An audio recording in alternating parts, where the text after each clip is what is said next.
نبی علیہ الصلوۃ والسلام تم مردوں میں سے کسی کے بھی باپ نہیں، ولیکن رسول اللہ، لیکن وہ اللہ کے رسول ہیں، وخاتم النبیین، اور ان پہ نبوت ختم ہے، اب ان کے بعد کوئی نیا نبی نہیں آئے گا۔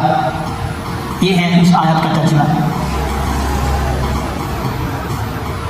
ہمیشہ احادیث کی کتابوں میں آپ دیکھیں گے کہ ایک باب ہوتا ہے بڑا ہائڈنگ کے طور پہ، پھر اس کے نیچے چھوٹے چھوٹے باب ہوتے ہیں، لیکن اصل موضوع وہ بڑا ہوتا ہے۔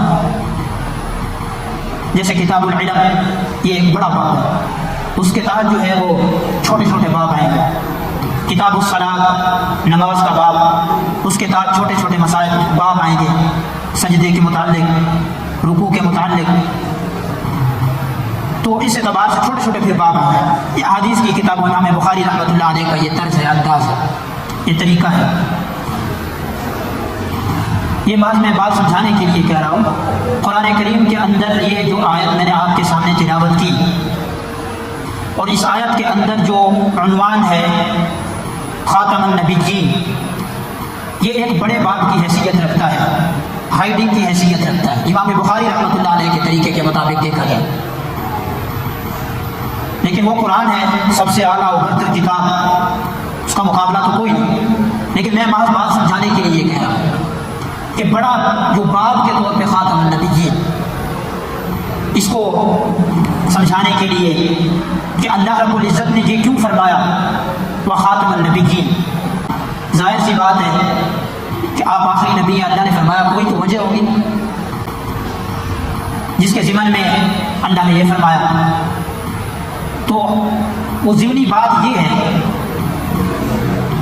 کہ عرب کے اندر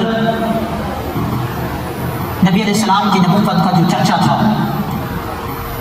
اور جو لوگ آندھی کی طرح فوج در فوج اسلام میں داخل ہو رہے تھے، یدخلون فی دین اللہ افواجا، اور نبی علیہ السلام کی ایک اپنی ریاست بھی تھی، اس اعتبار سے بھی نبی علیہ السلام کا ایک چرچا تھا، ادھر تحریک اسلام کا بھی چرچا تھا۔ تو وہاں کے جو عرب سوسائٹیز میں لوگ تھے وہ اس بات پہ خوش تھے کہ نبی علیہ السلام کے دنیا سے جانے کے بعد اب ان کی کوئی حقیقی اور سلبی اولاد نہیں، تو اس لیے کچھ دنوں تک تو یہ تحریک اسلام رہے گی، لیکن اس کے بعد یہ تحریک ختم ہو جائے گا۔ ظاہر سی بات ہے، دستور زمانہ ہے، باپ کا چھوڑا کام بیٹا پورا کرتا ہے، لیکن نبی علیہ السلام کی تو کوئی اولاد نہیں تھی مردوں میں سے جو نبی علیہ السلام کا چھوڑا ہوا کام پورا کرتی، اس لیے جو مخالفین تھے، یہودی تھے، وہ اس بات کی خوشی منا رہے تھے کہ نبی علیہ السلام کی اب کوئی اولاد نہیں مردوں میں سے جو نبی کا کام پورا کر سکے، اس تاریخ کو سنبھال سکے۔ اور حالانکہ یہ کوئی خوشی منانے کی بات ہے، کسی کی اولاد نہیں، کہیں آپ نے سنا ہے کہ کوئی کام خوشی منائی جا رہی ہو، تو خوشی منانے کی وجہ صرف یہ تھی۔ اور اسی لیے اللہ رب العزت نے فرمایا قرآن کریم کے اندر کہ ما کان محمد ابا احد من رجالکم، کہ نبی علیہ السلام تم مردوں میں سے کسی کے بھی باپ نہیں۔ اب آپ مجھے بتائیں کہ اللہ رب العزت نے یہ مخالفین کی تردید میں کہا کہ تائید میں کہا؟ اللہ نے بھی وہی بات کہہ دی، مخالفین بھی وہی بات کر رہے ہیں،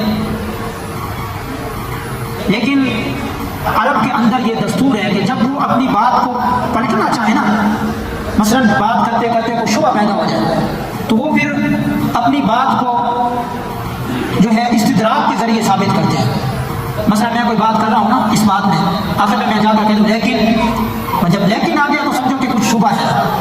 اس لیے قرآن کریم کے اندر اللہ رب العزت نے فرمایا تم مردوں میں سے کسی کے باپ نہیں، آپ کی حقیقی اور سلبی مردوں میں سے اولاد نہیں، لیکن آپ کی روحانی اولاد ہوگی، ولکن رسول اللہ، آپ کی روحانی اولاد ہوگی، وخاتم النبیین، اور نبوت تو آپ پر ختم، کہ قیامت تک کے لیے جتنی بھی امت ہوگی، جتنے بھی لوگ آئیں گے وہ آپ کے روحانی اولاد کہلائیں گے۔ یہ اس آیت سے پتہ چلا، ہائڈنگ سے، وخاتم النبیین سے، اور اس سے ان کی بات کی بھی تردید ہو گئی، اب تردید ہوئی نا۔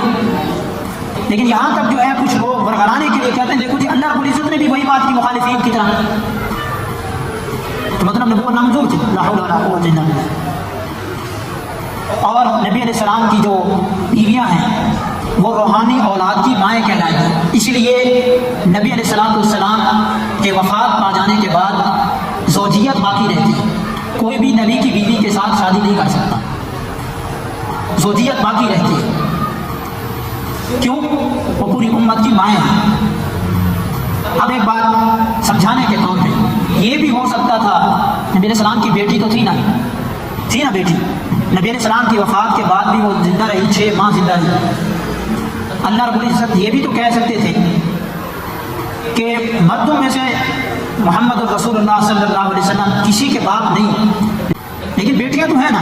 اللہ نے یہ نہیں فرمایا. علم معانی کا ایک اصول ہے کہ موقع بیان پر بیان نہ کرنا یہ عدم بیان کا فائدہ دیتا ہے. اب یہاں جو ہے نا یہ بات کرنے کی تھی کہ مردوں میں سے کسی کے باپ نہیں, لیکن بیٹی تو ہے نا. اب موقع تھا نا بیٹی کے متعلق بتانے کا, لیکن نہیں بتایا رب العزت. فرمایا کہ ولیکن رسول اللہ وخاتم النبیین, کہ نبوت نہیں ہوگی, ادھورا کام امت پوری کرے گی, روحانی بیٹے پورا کریں گے. اس لیے اب 2 طبقے ہو گئے, 2 نظریے ہو گئے. ہمارا اہل سنت والجماعت کا نظریہ یہ ہے کہ نبی علیہ السلام کی مردوں میں سے کوئی اولاد نہیں, بلکہ رسول اللہ کے رسول ہیں وخاتم النبیین, اور ان کا ادھورا کام امت پوری کرے گی. اس لیے خلافت ہے.